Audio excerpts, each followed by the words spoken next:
तो प्यारे साथियों, कैसे हैं? आशा करते हैं कि आप लोग अच्छे होंगे, मस्त होंगे और पढ़ाई करते होंगे, क्योंकि एग्जाम आपके करीब आ गया है।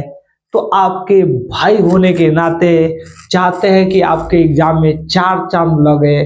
ठीक है, इसके लिए मैं कुछ आपको देखिएगा इम्पोर्टेंट ऑब्जेक्टिव लेकर आया हूँ चैप्टर 4 का। ठीक है, तो आप सबसे रिक्वेस्ट है कि आप वीडियो को शुरू से लेकर के अंत तक देखिएगा। आपका एक एक डाउट का हो जाएगा, क्लियर हो जाएगा।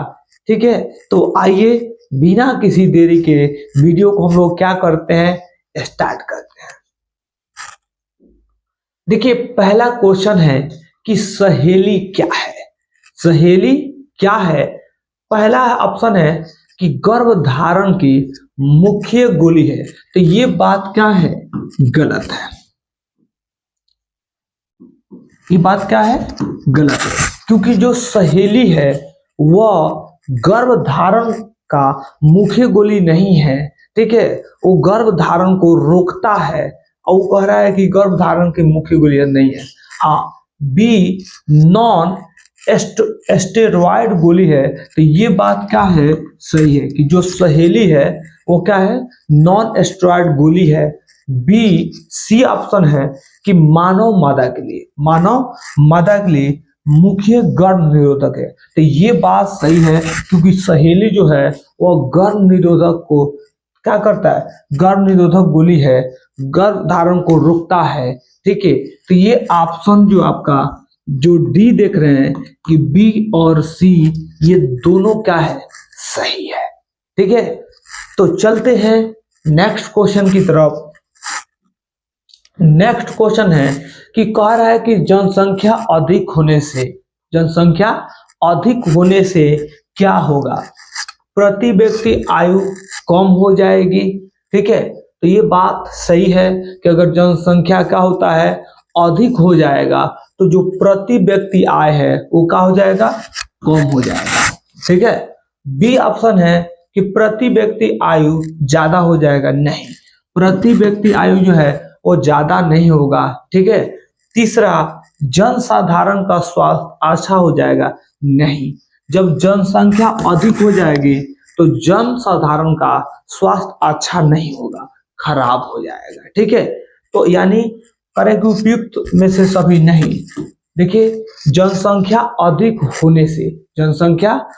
होने से जो प्रति व्यक्ति आयु है वो क्या हो जाएगी? कम हो जाएगी। क्योंकि आप ही सोच सकते हैं कि पहले के जमाने के लोग 120 150 वर्ष जीते थे। ठीक है, और आजकल के जमाने के लोग आप देख रहे हैं, ठीक है, कि 70-65 साल क्या होता है? जी रहे हैं। तो यानी क्या है? पहले जनसंख्या इतना अधिक नहीं था, आज जनसंख्या क्या हो गया? अधिक हो गया, यानी प्रति व्यक्ति आयु का हो गया? कम हो गया। तो ये ऑप्शन कौन सही हो जाएगा? ये आपका सही हो जाएगा। ठीक है, अगर वीडियो पसंद आती हो तो वीडियो को लाइक करना, शेयर करना और नहीं भूलिएगा। ठीक है, क्योंकि ये आप ही की यदि परिवार है, आप ही की मदद से आगे बढ़ेगा। तो आइए हम लोग नेक्स्ट क्वेश्चन को देखते हैं।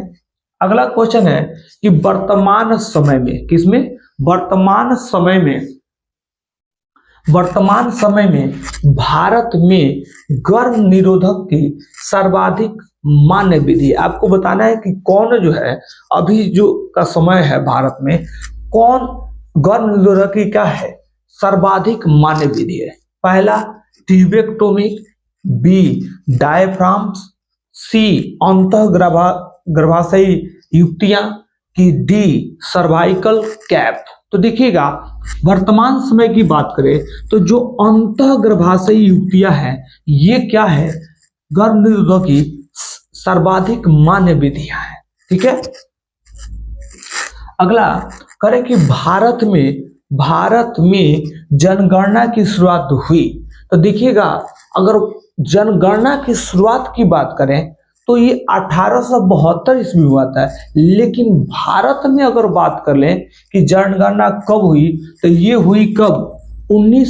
1951 में। तो आप लोग ऐसे क्वेश्चन गलती मत कीजिएगा, ठीक है।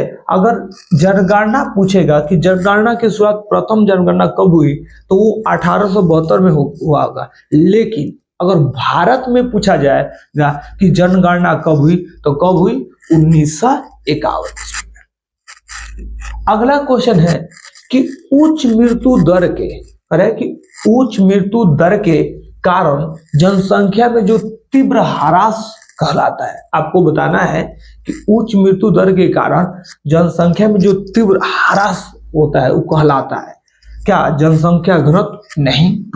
जनसंख्या विस्फोट? नहीं। क्या कहलाता है? जनसंख्या अवनमन। अवनमन का मतलब क्या होता है? नीचे, कमी, ठीक है। तो जनसंख्या में जो कमी होगी वो आपका क्या कहलाएगी? जनसंख्या अवनमन कहलाएगा। अगला है कि सहेली, क्या है? सहेली जो कि मादा गर्भ निरोधक पुटिका माने गोली है, प्रयोग की जाती है। आपको बताना है कि रोजाना की जाती है, तो सहेली रोजाना नहीं की जाती है, पर डे नहीं की जाती है। साप्ताहिक, ठीक है, साप्ताहिक की जाती है कि तिमाही, तो तिमाही नहीं, 3 महीने पर नहीं। मासिक, 1 महीने पे नहीं। सहेली जो होती है वो क्या? साप्ताहिक, माने 1 सप्ताह में 1 बार ली जाती है, ठीक है। तो आप इसको ट्रिक से भी याद कर सकते हैं। देखिए, 100 से सहेली, 100 से सहेली और 100 से का साप्ताहिक, यानी सहेली जो है साप्ताहिक दवा है, सप्ताह में 1 बार ली जाती है। अगला क्वेश्चन करें कि RU 486, RU 486 दवा प्रयोग की जाती है। बताना है कि किस में की जाती है? गर्भ निरोधन में? नहीं। गर्भ निरोधन में नहीं। गर्भपात कारक? हाँ। तो जो RU 486 जो दवा है वह आपको गर्भपात माने गर्भ धारण के लिए, गर्भ धारण कराने के लिए हम क्या करते हैं? RU 486 दवा का क्या करते हैं? प्रयोग करते हैं, ठीक है। एमनियोसेंटेसिस में नहीं, ठीक है। म्यूटाजन के रूप में नहीं। हम करते हैं RU 486 दवा का प्रयोग कहाँ करते हैं मेरे प्यारे साथियों? गर्भपात कराने के लिए करते हैं, ठीक है। अगला क्वेश्चन है कि जन्म नियंत्रण की, जन्म नियंत्रण माने जन्म कंट्रोल की सर्वाधिक उपयुक्त विधि कौन सी है? ठीक है, विधि है गर्भपात? नहीं। मुख्य गोली की वीर्य सेचन की बंध्याकरण? तो देखिएगा, सबसे अगर सटीक उत्तर कहें तो कौन सा होगा? बंध्याकरण होता है। क्या होता है? बंध्याकरण जो है जन्म नियंत्रण की वो क्या है? सर्वाधिक उपयुक्त विधि है। क्योंकि इसमें क्या होता है ना कि देखिएगा, जो पुरुष होते हैं उनका शुक्र वाहिका काट दिया जाता है और मादा का जो यदि होता है योनि, उसको काट करके देखिएगा, यानी कहने का मतलब इसमें आपका पुरुष नसबंदी और स्त्री नसबंदी, ठीक है, वो हम बंध्याकरण कहते हैं और ये सबसे अच्छी विधि है, ठीक है। तो ऑप्शन कौन हो जाएगा? डी से हो जाएगा। अगला है कि केंद्रीय औषधि अनुसंधान संस्थान द्वारा कौन सी गर्भ निरोधक गोली तैयार की गई है, जो कि आपका लखनऊ में पड़ता है। ये सरकारी है, ठीक है, सरकार। तो ये होता है कौन सा? मालाडी नहीं, संयुक्त गोली नहीं, सहेली। जो सहेली होती है ना वो केंद्रीय औषधि अनुसंधान संस्थान लखनऊ द्वारा क्या की गई है? तैयार की गई है, ठीक है, जो कि साप्ताहिक मेरे सप्ताह में 1 बार ली जाती है। अगला क्वेश्चन है कि निम्न में से कौन जो है रेट्रोवायरस के कारण उत्पन्न होता है? आपको बताना है। तो देखिए, रेट्रोवायरस के कारण बहुत से रोग होते हैं, लेकिन उसमें अगर सटीक उत्तर की बात करें तो कौन होगा? एड्स होगा। क्या होगा? एड्स जो होता है वह आपका रेट्रोवायरस माने रेट्रो विषाणु के कारण होता है। अगला, परिवार नियोजन कार्यक्रम प्रारंभ किया गया। अब थोड़ा सा बता देते हैं कि परिवार नियोजन क्या है। तो परिवार में जनसंख्या को सीमित रखना ही, परिवार में जनसंख्या को सीमित रखना ही परिवार नियोजन कहलाता है। और बात है कि परिवार नियोजन कार्यक्रम कब शुरुआत की गई, तो ये परिवार नियोजन जो कार्यक्रम है भारत में कब 1951 ईस्वी में शुरू की गई थी। अगला क्वेश्चन है कि जनसंख्या पर निबंध लिखा गया था। आपको बता देना है कि इसमें से किनके द्वारा जनसंख्या पर का निबंध लिखा गया था। ठीक है, तो देखिए डार्विन के द्वारा नहीं, लैमार्क के द्वारा। किसके द्वारा? लैमार्क के द्वारा क्या किया था? जनसंख्या पर निबंध लिखा गया था। इनके द्वारा नहीं, माल्थस के द्वारा नहीं, ह्यूगो डी ब्रिज के द्वारा नहीं। अगला है कि मानव जनसंख्या वृद्धि को नियंत्रित करने के लिए चिकित्सीय विधि द्वारा वृषणों का हटाया जाना कहलाता है। ठीक है, वृषणों का हटाया जाना कहलाता है। क्या? बंध्याकरण? नहीं। ट्यूबेक्टोमी? नहीं। लेप्रोस्कोपी? नहीं। कौन था? वासिक्टोमी। क्या कहलाता है? वासिक्टोमी। अगर हिंदी में बात करें तो इसको बोलते हैं पुरुष नसबंदी। क्या बोलते हैं? पुरुष नसबंदी कहते हैं। इसमें वृषण से का जो होता है शुक्रवाहिका को का काट करके अलग कर दिया जाता है। अगला क्वेश्चन है कि प्रखनली शिशु के संबंध में सत्य है। आपको बताना है कि प्रखनली शिशु के संबंध में कौन सा आपका बात सत्य है। पहला है कि मादा के जननांग में निषेचन, तो नहीं। प्रखनली शिशु में क्या होता है कि जो निषेचन होता है वो क्या होता है? अंग से बाहर, शरीर से क्या होता है? बाहर होता है। ठीक है, शरीर से बाहर होता है, तो ये बात क्या है? गलत है। दूसरा कह रहा है कि जन्म पूर्व शिशु को इनक्यूबेटर में रखना, नहीं। ठीक है। सी, जननांगों से बाहर, तो मैंने आपको बताया कि जो प्रखनली शिशु में क्या कहता है कि निषेचन कहाँ होता है? एक पात्र में होता है, शरीर से बाहर होता है, जननांग से बाहर। तथा गर्भाशय में परिवर्धन, माने जब निषेचन हो जाता है तो वो मादा के गर्भ में क्या उसको ट्रांसफर कर देता है, परिवर्धन कर देता है। तो ये बात क्या है? सही है। कौन सा? सी ऑप्शन सही है कि जननांगों से, जनन अंगों से बाहर निषेचन होता है, उसके बाद वो मादा के गर्भ में क्या किया जाता है? परिवर्धन कर देता है। डी, निषेचन तथा परिवर्धन गर्भाशय के बाहर होता है, ये बात क्या है? गलत है। अगला क्वेश्चन है कि निम्न में से कौन सी जन्म नियंत्रण युक्ति स्त्री द्वारा प्रयोग में नहीं की जाती है? आपको बता देना है कि इसमें कौन सा ऐसा युक्ति है, डिवाइस है जो स्त्री द्वारा प्रयोग में नहीं की जाती है। पहला है डायफ्राम, तो ये तो की जाती है, ये की जाती है। मुखीय गोली, ये तो की जाती है, औरतों द्वारा ली जाती है। माला डी, माला एन, सहेली। ठीक है। कॉपर टी, ये भी ली जाती है। लेकिन निरोध जो होता है ना, ये मादा के द्वारा नहीं ली जाती है, ये पुरुष के द्वारा। ठीक है, कंडोम जिसको भी बोलते हैं। ठीक है, तो ये ऑप्शन कौन होगा? सी सही हो जाएगा। अगला करें कि जन्म पूर्व भ्रूण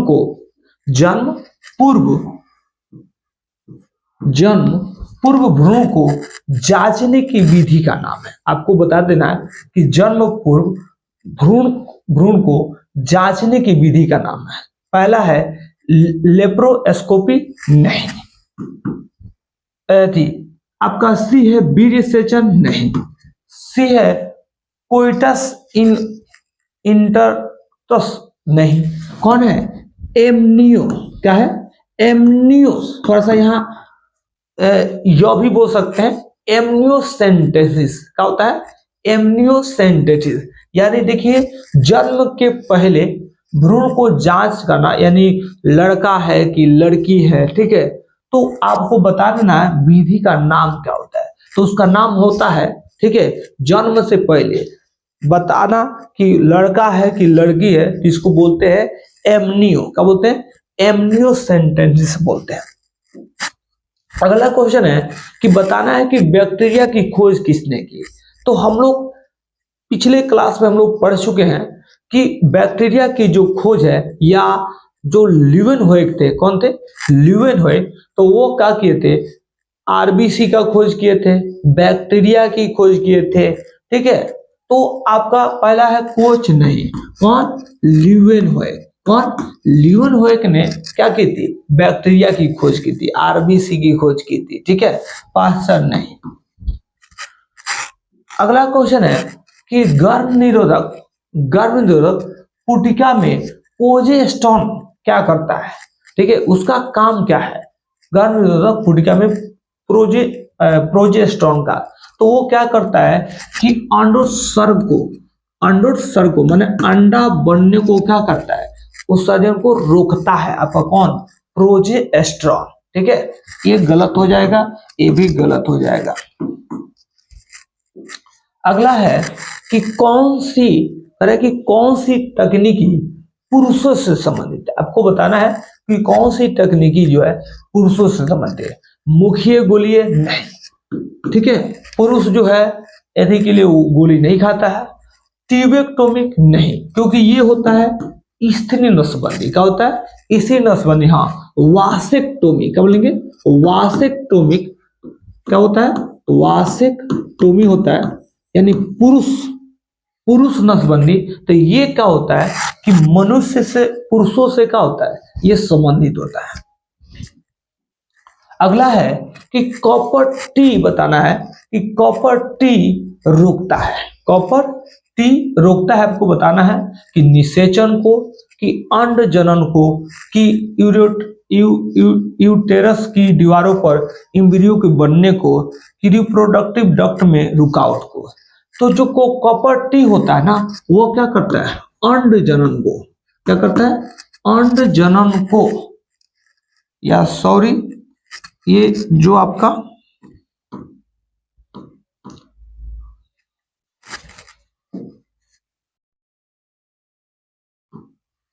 जो कॉपर टी है वह आपको क्या? निषेचन को क्या रोकता है। अगला जनसंख्या का, इसका जनसंख्या का अध्ययन कहलाता है। जनसंख्या का अध्ययन कहलाता है, आपको बताना है किलोग्राफी नहीं, मनोजीव विज्ञान नहीं, बायोग्राफी नहीं। क्या कहलाता है? डेमोग्राफी। क्या कहलाता है? डेमोग्राफी, यानी जनसंख्या का अध्ययन आपका क्या कहलाता है? डेमोग्राफी कहलाता है। अगला, मानव द्वारा, किसके द्वारा? मानव द्वारा कौन सी सबसे बड़ी कठिनता का सामना किया जा रहा है? ठीक है, अगर मानव के द्वारा कहने का मतलब कौन, जैसे ऑप्शन है कि जनसंख्या विस्फोट, कि ओजोन परत का क्षरण, कि प्राकृतिक स्रोतों का क्षरण, कि मृदा अपरदन। तो अगर आज भारत हो या दुनिया जूझ रही है या मानव, तो वो कौन है? जनसंख्या विस्फोट। ठीक है, जनसंख्या विस्फोट कहने का मतलब है कि अचानक जनसंख्या में क्या हो जाना? वृद्धि हो जाना। ये जनसंख्या क्या कहलाता है? विस्फोट कहलाता है। क्योंकि जब देखिएगा भारत की आजाद हुआ था तो वहां जनसंख्या कम हुई थी, लेकिन जैसे जैसे यदि हुआ तो हमारी जनसंख्या क्या बढ़ती जा रही है। तो इसको हम बोलते हैं जनसंख्या विस्फोट। अगला क्वेश्चन है कि संतानोत्पत्ति नियंत्रण करें, कि संतान उत्पत्ति नियंत्रण के क्या उपाय हैं? ठीक है, हम संतान की उत्पत्ति नियंत्रण को क्या कंट्रोल, कैसे कैसे उपाय है? तो देखिए, हार्मोनल विधियां, हाँ हार्मोनल विधियां हम लोग कर सकते हैं। वही हार्मोनल विधिया में हो जाएगा आपके कुछ आपके मार्केट में दवा है, जैसे मालायन, माला डी, सहेली। इसे हम लोग क्या कर सकते हैं कि जन्म नियंत्रण को रोक सकते हैं। उस पर प्राकृतिक विधियां में इसमें होता है कि आपका संयम होता है। क्या होता है? संयम होता है। तो हम इसमें संयम करके भी क्या कर सकते हैं? कंट्रोल कर सकते हैं। यांत्रिक विधियां में हो जाएगा आपका वो जो एथी होता है, शल्य विधियां हैं, उसे हम कॉपर टी लगा करके, डायफ्राम ऐसे करके कर सकते हैं। तो यानी इनमें से क्या हो जाएगा, सभी विधियां, इनमें से सभी विधियां जो है वो क्या है, जन्म संतान उत्पत्ति को नियंत्रण के क्या है, उपाय है।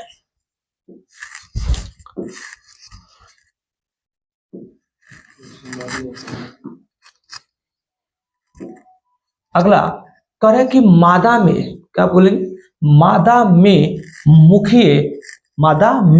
मुख्य जो गर्भ निरोधक किससे रोकती है। आपको बताना है कि जो मादा में किसमें, मादा में मुख्य गर्भ निरोधक किसे रोकती है। अंडोत्सर्ग को रोकती है, नहीं। निषेचन को नहीं, रोपण को नहीं, किसको, योनि में, किसमें, योनि में शुक्राणु के प्रवेश को क्या करती है, रोकती है।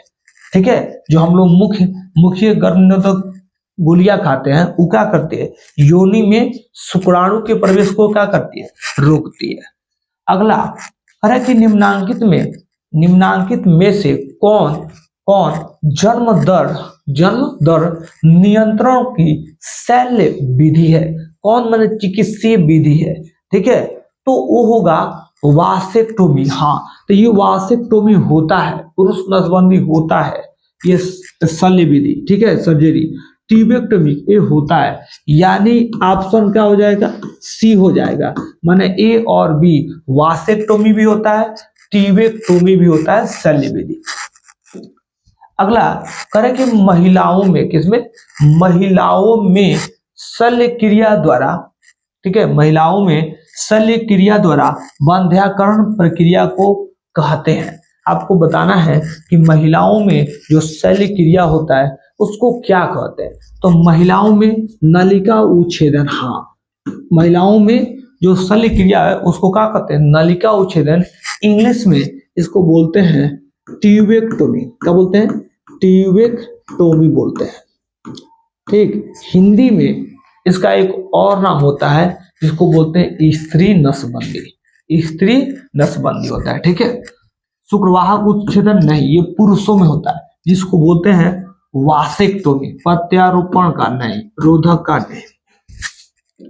अगला क्वेश्चन है कि निम्नांकित में कौन यौन संचारित रोग है। निम्नांकित में कौन यौन संचारित रोग है। ठीक है, मलेरिया है, नहीं। एड्स, हाँ, एड्स जो होता है ना वो क्या होता है, यौन संचारित रोग होता है। डेंगू नहीं। ठीक है, तो ऑप्शन नंबर बी सही होगा। अगला क्वेश्चन है कि यौन संचारित रोग है, आपको बता देना है कि यौन संचारित रोग है। खसरा, टीबी नहीं, खसरा टीबी आपका यौन संचारित रोग नहीं। हाँ, टाइफाइड नहीं। कौन, गुनोरिया। क्या होता है, गुनोरिया जो होता है जिसको सुजाक भी बोलते हैं। क्या बोलते हैं, सुजाक। तो ये क्या होते हैं, यौन संचारित रोग होते हैं। अगला क्वेश्चन है कि जनन स्वास्थ्य के लिए, रिप्रोडक्टिव हेल्थ के लिए क्या सावधानी की जरूरत है। सावधानी की जरूरत है, तो देखिएगा जनन स्वास्थ्य के लिए सावधानी की जरूरत, यौन संचारित रोग से बचाव, ये जरूरत है। गर्भपात, ये भी जरूरत है। ठीक है, गर्भपात का समुचित देखभाल करना चाहिए, ये भी जरूरी है। यानी ऑप्शन कौन सही हो जाएगा, इनमें से सभी, ऑल ऑफ दीज। अगला क्वेश्चन है कि जनसंख्या विस्फोट का परिणाम है। आपको बता देना है कि जो जनसंख्या विस्फोट है ना उसका रिजल्ट क्या है। तो देखिएगा, आय में ह्रास। क्या बोलेंगे, आय में ह्रास। देखिए, यानी ह्रास, आय में ह्रास होगा, भूमि में ह्रास होगा, ठीक है, खनिज में ह्रास होगा। ठीक है, यानी इनमें से का सभी। अगर जनसंख्या विस्फोट होता है, जनसंख्या बढ़ती है तो आपके आय में कमी हो जाएगी, उसके बाद से भूमि में ह्रास हो जाएगा, खनिज में ह्रास हो जाएगा, यानी इनमें से का सभी। अगला क्वेश्चन करें कि जनसंख्या नियंत्रण के लिए, जनसंख्या नियंत्रण माने जनसंख्या पॉपुलेशन कंट्रोल के लिए हार्मोनल गर्भ निरोधक गोली प्रयोग है। तो देखिए, माला डी ये तो होती है, हार्मोनल गर्भ निरोधक गोली। माला N होती है सहेली, जो सप्ताह में एक बार ली जाती है, यानी इनमें से क्या, सभी, इनमें से सभी क्या होती है आपका हार्मोनल गर्भ निरोधक गोली है। अगला क्वेश्चन है कि भारत में प्रथम जनगणना कब हुई थी? तो भारत में प्रथम जनगणना 1951 में हुई थी। देखिएगा, शुरुआत तो हुई थी 1872 में, लेकिन भारत में पहला जो जनगणना हुई वो कब हुई? 1951 में। तो मेरे प्यारे साथियों, इसको याद रखिएगा। अगर वीडियो पसंद आ रही हो तो लाइक करना और अपने दोस्तों में शेयर करना नहीं भूलिएगा। अगला क्वेश्चन देखते हैं, कह रहा है कि प्रथम मानव जनसंख्या विस्फोट का कारण हुआ। मैंने आपको बता देना है कि कौन ऐसा कारण था जिससे इतना जनसंख्या का हो गई, वृद्धि हो गई। जैसा कि पहला कर है कृषि, बी है औद्योगिकीकरण, अल्प आयु विवाह की सभ्यता में परिवर्तन। ठीक है, तो देखिएगा सबसे जो अच्छा कारक माना गया है वो क्या है? कृषि है। क्या है? कृषि के कारण। कहने का मतलब है कि पहले के जमाने में इतना कृषि डेवलप नहीं था, तो लोगों के पास अनाज नहीं हुआ करते थे, तो उतना यदि नहीं। आज जो है क्या है कि अनाज है, लोग खा पी रहे हैं, इससे जनसंख्या क्या हो गई? वृद्धि। तो माने मेन फैक्टर क्या होगा? कृषि होगा। ऐसे इसमें अल्पायु विवाह भी हो जाए, कम उम्र में विवाह हो जाएगा, इससे भी जनसंख्या बढ़ सकती है। औद्योगिकीकरण से भी बढ़ सकती है, लेकिन इसका सटीक जो उत्तर होगा, इस चारों ऑप्शन में चॉइस करें तो क्या होगी? कृषि हो जाएगा। अगला बात करते हैं कि निम्न में से कौन विषाणु जनित रोग है? आपको बता देना है कि कौन जो होता है वायरस से होता है। तो फ्लू, तो याद रखेंगे फ्लू जो होता है आपका, आई फ्लू हो गया, तो ये किसके, ये वायरस के कारण होता है, विषाणु के कारण। पोलियो भी किसके कारण? वायरस के कारण होता है। एड्स भी वायरस के कारण होता है। यानी इसमें क्या हो जाएगा? सभी हो जाएगा।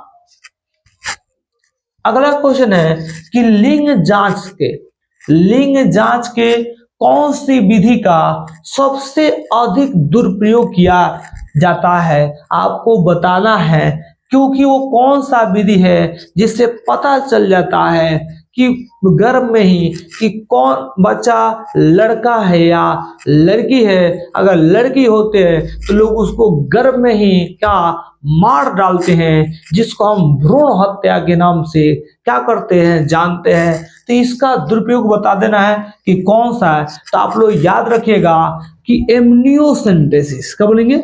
एमनियोसेंटेसिस उस जांच है जिसमें पता चल जाता है कि गर्भ में ही कि कोई बच्चा गर्भ में जो पल रहा बच्चा है वो लड़का है या लड़की है। तो याद रखिएगा, बड़ा इंपॉर्टेंट क्वेश्चन है।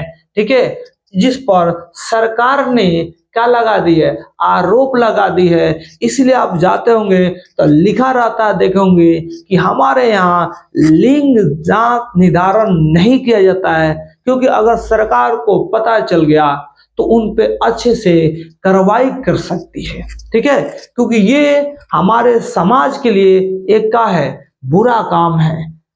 चलते हैं अगले क्वेश्चन की तरफ। अगला क्वेश्चन है कि ऑस्ट्रेलियन एंटीजन जांच द्वारा किस बीमारी का पता लगाया जाता है? आपको बताना है कि ऑस्ट्रेलियन एंटीजन द्वारा जांच द्वारा किस बीमारी का पता लगा? एड्स का नहीं, हेपेटाइटिस याद कर लेंगे कि हेपेटाइटिस का बी का, किसका? हेपेटाइटिस बी का पता लगाया जाता है किसके द्वारा? ऑस्ट्रेलियन एंटीजन के द्वारा। ये जेनेटिक पार्ट्स नहीं। ठीक है, चलते हैं अगला। करें कि एक गर्भ निरोधक क्या करता है? एक गर्भ निरोधक गोली अंडोत्सर्जन को किस प्रकार रोकता है? क्या फैलोपियन नलिका को अवरुद्ध करके? नहीं। क्या FSH एवं LH को रोक करके? हाँ। ठीक है, FSH एवं LH को क्या करके रोक करके, ठीक है, जो गर्भ निरोधक गोली है अंडोत्सर्जन को क्या करता है, रोकता है। ठीक है, तो ऑप्शन कहीं हो जाएगा, बी सही हो जाएगा। अगला है कि निम्नलिखित में आपको बताना है कि कौन सी यांत्रिक तकनीक है जो गर्भधारण को रोकने के लिए तथा आयुषीडी के लिए प्रयोग की जाती है।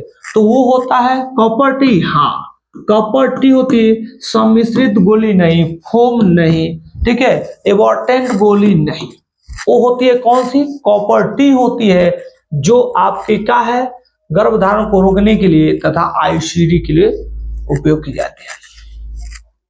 अगला है कि अब देखिएगा, यहां से थोड़ा सा हम लोग चलते हैं कहां, कि तीसरे चैप्टर की ओर बढ़ रहे हैं। ठीक है, क्योंकि तीसरे चैप्टर का आकर है कि स्त्री केसर का भाग निम्न में से कौन सा है, वर्तिकाग्र, वर्तिका, अंडाशय, इनमें से सभी। तो देखिए, स्त्री केसर का जो भाग होता है, स्त्री केसर जो है वर्तिकाग्र से, वर्तिका से, अंडाशय से मिल करके बना होता है, यानी इनमें से क्या हो जाएगा, सभी हो जाएगा, यानी डी नंबर ऑप्शन सही हो जाएगा। अगला कहता है कि पराग थैली किन में पाए जाते हैं। तो लाजमी सी बात है कि देखिए, प से पराग थैली, प से पराग कोश, ठीक है, यानी पराग थैली जो होंगे वो किस में पाए जाएंगे, पराग कोश में पाए जाते हैं, पुष्पासन में नहीं, अंडाशय में नहीं, दल पुंज में नहीं, पराग थैली जो होते हैं पराग कोश में पाए जाते हैं। अगला है कि भ्रूण विज्ञान के जनक कौन है। भ्रूण विज्ञान के जनक कौन है, तो भ्रूण विज्ञान के जनक, जीव विज्ञान के जनक, ठीक है, और जंतु विज्ञान के जनक, तीनों के जनक कौन है, अरस्तु जी है। याद कर लीजिएगा, भ्रूण विज्ञान के जनक, जीव विज्ञान के जनक और जंतु विज्ञान के जनक, जूलॉजी के, कौन है, अरस्तु जी है। अगला क्वेश्चन है कि निम्न में से कौन रिट्रोवायरस द्वारा उत्पन्न होता है। तो आपको सुजाक, ठीक है, सुजाक, ट्राइकोमोनियसिस या एड्स। तो देखिए, सबसे अगर सटीक उत्तर कहें तो क्या हो जाएगा, एड्स हो जाएगा। क्या हो जाएगा, एड्स जो होता है ना, वो रेट्रोवायरस, रेट्रो विषाणु के द्वारा क्या होता है, उत्पन्न होता है। अगला है कि प्रोस्टेट ग्रंथि, ये आपका तीसरे चैप्टर का ऑब्जेक्टिव आ गया। कह रहा है कि प्रोस्टेट ग्रंथि उपस्थित होती है वृक्क के ऊपर नहीं, वृषण के पास नहीं, यूरेटर के निकट नहीं, मूत्र मार्ग के, कहा, मूत्र मार्ग के चारों ओर, मूत्र मार्ग के चारों ओर जो होता है प्रोस्टेट ग्रंथि उपस्थित होता है। करे कि शुक्राणुओं के परिपक्व मिक्च्योर होते हैं, आपको बता देना, वृषण से नहीं, शुक्रवाहिका में नहीं, कहा, अधिवृषण में। याद कर लेंगे, अधिवृषण में जो होता है ना, शुक्राणु का होते हैं, परिपक्व होते हैं, मिक्च्योर होते हैं। ठीक है, अगला क्वेश्चन है कि कहता है कि देखिए, ये आ गया आपका पहले चैप्टर सब्जेक्ट आ गया कि आकारकी तथा आनुवांशिक रूप से समान जीवों को क्या कहते हैं, क्लोन। हाँ, आकारकी और आनुवांशिक रूप से, ठीक है, समान जीवों को हम क्या कहते हैं, क्लोन कहते हैं। सोमा क्लोन नहीं, कॉस नहीं, साई ब्रीडस नहीं, ठीक है, क्लोन कहते हैं। अगला है कि तोता का सबसे अधिक उम्र क्या है, यानी कहने का मतलब है तोता का जीवन अवधि क्या है, लाइफ स्पेन क्या है। तो एनसीईआरटी में ये बात दिया हुआ है कि जो तोता का लाइफ स्पेन होता है, जीवन अवधि जो होता है, वो कितना होता है, 140 वर्ष होता है। अगला, प्राणियों में बताना है कि यौना अवस्था के बाद कौन सी अवस्था आती है। ठीक है, प्राणियों में यौना अवस्था के बाद कौन सी अवस्था आती है? कायिक अवस्था नहीं, प्रजनन अवस्था हाँ। ठीक है, यौना अवस्था के बाद आपका कौन सा अवस्था आता है? प्रजनन अवस्था आता है। ठीक है, प्रौढ़ावस्था नहीं, वृद्धावस्था नहीं। अगला है कि पेडोजेनेसिस। ठीक है, पेडो लिखा गया, पेडो याद कर लेंगे। पेडोजेनेसिस किस लार्वा में पाया जाता है? ठीक है, पेडोजेनेसिस किस लार्वा में पाया जाता है? टीनिया में नहीं, किसमें? फैसियोला में। किसमें? फैसियोला में जो होता है ना, वो आपका क्या? पेडोजेनेसिस लार्वा पाया जाता है। अगला पिस्टिया का बने, पिस्टिया में कायिक प्रवर्धन किसके द्वारा होता है? ठीक है, कह रहा कि पिस्टिया में कायिक प्रवर्धन किसके द्वारा होता है? एस्ट्रोलोन के द्वारा नहीं, किसके द्वारा? ऑफसेट के द्वारा। किसके द्वारा? ऑफसेट। ऑफसेट माने कहने का मतलब है भू अस्तरिका के द्वारा। किसके द्वारा? भू अस्तरिका के द्वारा होता है कायिक प्रवर्धन। अगला है कि कुकुर का, कुकुर माने कुत्ता का। ठीक है, बताना है कि संभवतः जीवन काल होता है, माने जीवन अवधि, लाइफ स्पेन होता है 20 वर्ष। हाँ, ठीक है, क्योंकि 20 से 25 वर्ष होता है, तो 25 नहीं दिया गया तो हम 20 वर्ष लगा सकते हैं, 15 वर्ष नहीं। कौवा का, किसका? कौवा का जो हो जीवन अवधि होता है वो कितना होता है? 15 वर्ष होता है। ठीक है, अगला है कि निम्नांकित में कौन मिथ्या फल है, माने झूठा फल? क्या बोलेंगे?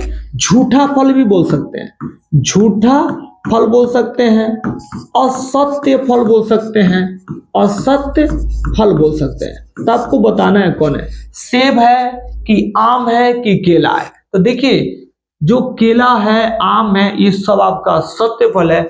एग्जाम्पल याद रखिएगा, जो सेब होता है, क्या होता है? सेब जो होता है वह आपका मिथ्या फल है, झूठा फल है और सत्य फल है। अब कैसे?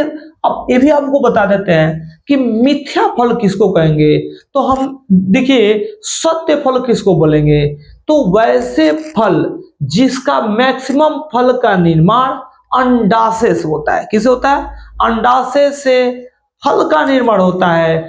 और यदि अंडाशय से फल का निर्माण होता है, और देखिए, तो यहां बात होती है कि मिथ्या फल किसको कहेंगे, तो कह देंगे कि वैसे फल जिसका निर्माण अंडाशय से नहीं होकर के अन्य भाग से होता है।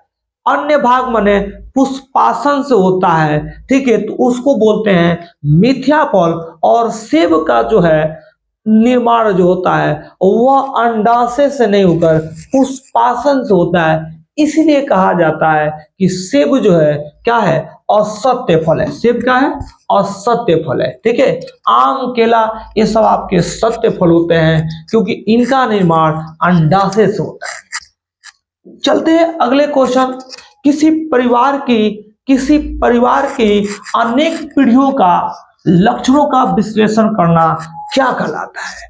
तो अभी आप लोग देख रहे हैं कि वो कहलाएगा आपका कौन सा? वंशावली विश्लेषण। क्योंकि अभी आप लोग देख रहे हैं कि बिहार में एक सर्वे चल रहा है जिसमें हम लोग वंशावली देख रहे हैं। क्या देख रहे हैं? वंशावली देख रहे हैं। तो देखिएगा, वही कह रहा है कि किसी परिवार की अनेक पीढ़ियों का क्या लक्षणों का विश्लेषण करना क्या कहलाता है? तो वंशावली विश्लेषण कहलाता है। अगला क्वेश्चन है कि उस वैज्ञानिक का, अब देखिए ये हम लोग चलते हैं, यानी देखिएगा अभी जो एक क्वेश्चन और देखे, तो ये जो है आपका सारा क्वेश्चन जो है ये हो गया आपका क्या? 6 चैप्टर से। किससे हो गया? 6 चैप्टर, यानी यदि हो गया वंशागति और विविधता से हम लोग बना रहे हैं। कह कि उस वैज्ञानिक का नाम क्या है? उस वैज्ञानिक का नाम क्या है जिसने वंशागति के नियम दिए? Gregor John Mendel. हाँ, ग्रेगर जॉन मेंडल ने क्या किए थे कि वंशागति के नियम दिए थे। 3 नियम दिए थे, पहला, दूसरा, तीसरा। ठीक है, आते हैं, न्यूटन ने नहीं, पुनेट साहब ने नहीं। अगला क्वेश्चन है कि मेंडल के प्रयोग में विपरीत लक्षणों की जोड़ी को क्या कहते हैं? ठीक है, जीन कहते हैं नहीं, फिनोटाइप कहते हैं नहीं, जीनोटाइप कहते हैं नहीं, एलील कहते हैं। क्या कहते हैं? एलील कहते हैं। ठीक है, समयुग्मकी कहते हैं।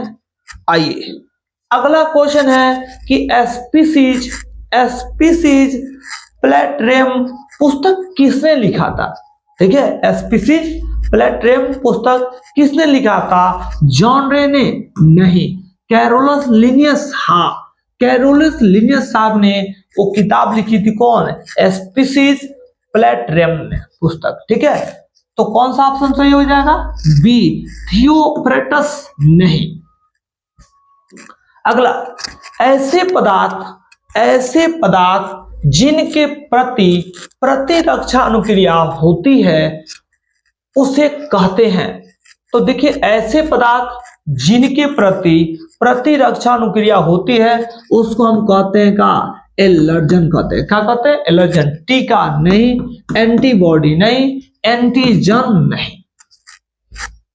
अगला क्वेश्चन है कि फलेरिया रोग का वाहक है। देखिए, फलेरिया रोग को ये चैप्टर हम लोगों ने ले लिया 8वां चैप्टर से। ठीक है, मानव स्वास्थ्य एवं रोग से उपजती है।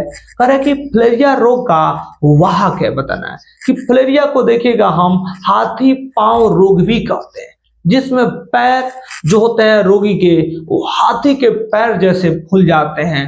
तो बताना है कि फलेरिया रोग का वाहक किसके ये काटने से होता है?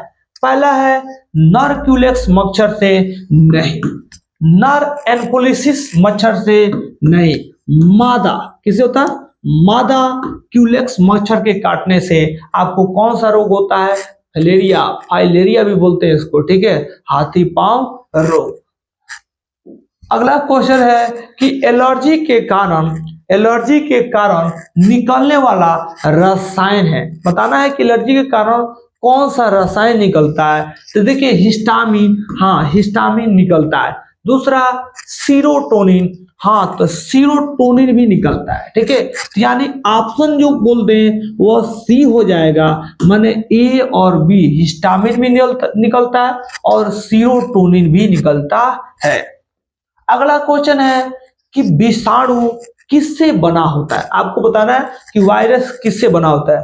प्रोटीन से, खाली प्रोटीन से नहीं बना होता है, प्रोटीन तथा न्यूक्लिक अम्ल से। हाँ, वायरस जो होता है, विषाणु होता है, वो प्रोटीन तथा का न्यूक्लिक अम्ल से बना होता है। ठीक है, तो ये गलत हो जाएगा।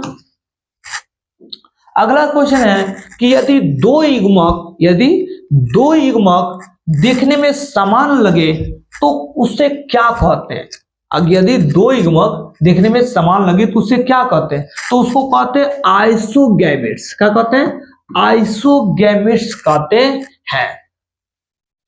अगला क्वेश्चन है कि निम्न में से कौन यौन संचारित रोग है? पहला टाइफाइड नहीं, हैजा नहीं, मलेरिया नहीं, कौन? सिफिलिस या सिफिलिस बोलते हैं। ठीक है, ये जो होता है यौन संचारित रोग होता है। अगला है कि एड्स का कारक HIV, या कह सकते हैं एड्स कारक HIV सर्वप्रथम नष्ट करता है किसको? हेल्पर टी लिम्फोसाइट को। हाँ, जो एड्स कारक जो HIV है वो सबसे पहले जो हेल्पर कोशिकाएं होती है, सहायक कोशिका टी लिम्फोसाइट को क्या करता है? प्रभावित करते हैं। ठीक है, तो ये बी लिम्फोसाइट नहीं, ल्यूकोसाइट नहीं, ठीक है, थ्रोम्बोसाइट नहीं। अगला है कि एड्स विषाणु होता है। मैंने बताना है कि एड्स किसके विषाणु द्वारा होता है?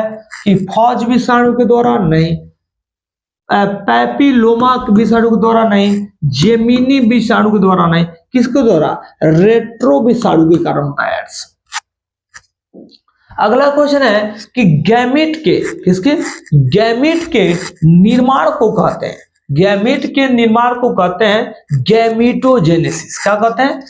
गैमीटोजेनेसिस कहते हैं। ठीक है, याद कर लीजिएगा कि गैमीट के माने युग्मक के निर्माण को कहते हैं युग्मक जनन कहते हैं, उसी को इंग्लिश में गैमीटोजेनेसिस कहते हैं। अगला क्वेश्चन है कि सुंदर वन का, किसका? सुंदर वन का संरक्षित जैव मंडल भारत में किस राज्य में के अंतर्गत है? तो बिहार में नहीं, उत्तर प्रदेश में नहीं, असम में नहीं, किसमें? पश्चिम बंगाल में। कहा? पश्चिम बंगाल में सुंदर वन का संरक्षित जैव मंडल पाए जाते हैं। अगला है कि सुजाक माने गोनोरिया रोग है, जल जनित रोग नहीं, हवा जनित रोग नहीं, कौन सा? यौन संचारित रोग है। क्या है? यौन संचारित रोग है। अगला है कि इनमें से किसके द्वारा डेंगू का विस्तारण होता है? आपको बताना है कि डेंगू किसके द्वारा फैलता है, तो याद रखेंगे सीसी मक्खी के द्वारा नहीं, किसके द्वारा? मच्छर के द्वारा। किसके द्वारा? प्रदूषित वायु के कारण नहीं, किसके द्वारा? मच्छर के कारण क्या होता है? डेंगू का क्या होता है? विस्तार होता है। अगला क्वेश्चन है कि इनमें से किस रोग